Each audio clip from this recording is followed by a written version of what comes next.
Good day. I'm Wayne Gortel. I'm the chairman of the Hooksett School Board. As we've approached the upcoming town election on Tuesday, March 10th, the board's communications committee has posted to Facebook quick summaries from the school district voters guide about the articles on the school ballot. We wanted to offer a brief presentation to further help explain what's in our operating budget. This is the total budget summary from our voters guide.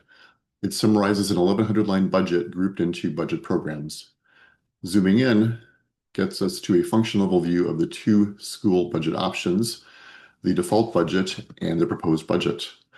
The default budget is defined by state law. It is simply the prior budget, the one we're in now, plus any contractual obligations such as staff or transportation contract increases or changes to special education. The school board has requested from voters funding for 3 new regular ed positions. This totals $351,000 from salary, insurance, employer pension costs, and taxes. We have also requested $120,000 for additional maintenance for our aging building infrastructure. The default budget plus those requests is the proposed budget. School budgets are different than municipal budgets. Notably, schools have much less equipment, and thus a larger portion of the budget is for staff and services. Hooksett has 3 local schools serving students from pre-kindergarten through 8th grade. We have tuition agreements with high school students who attend Pinkerton Academy, Londonderry High School, or other out-of-town options. We also have tuition agreements for special education services. Let me offer a picture highlighting those budget factors. The top 3 boxes are Hooksett staffing, either directly employed or contracted. This is over half of our budget and is largely a function of staff quantity, staff costs, class sizes, and special education requirements. The bottom gray boxes are for tuition, primarily for high school students, but also for special education services we don't provide in district. The yellow boxes are for busing, the left side for the big yellow school buses, the right for special education transportation. Finally, we have our non-staff expenses for building maintenance and school operations. I want to conclude by offering 6 factors that complicate school budgeting. The first is simply the timetable. School budgets submitted in October forecast 8 to 20 months out in the future for the next school year using current student population. This population inevitably changes as students move into town or out of town.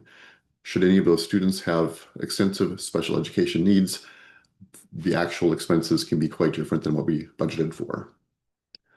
Looking back at 20 years of town reports, general education costs have increased about 65% per student, or 0.5% a year more than inflation. However, over the same time period, special education costs have increased 283%. Special education, individual education plans, or IEPs, require legally mandated services. However, some aspects of those services face challenges with supply not meeting growing demand. Catastrophic aid from the state of New Hampshire for excess special education costs, meant as sort of an insurance fund against high costs, has unfortunately been underfunded in past years.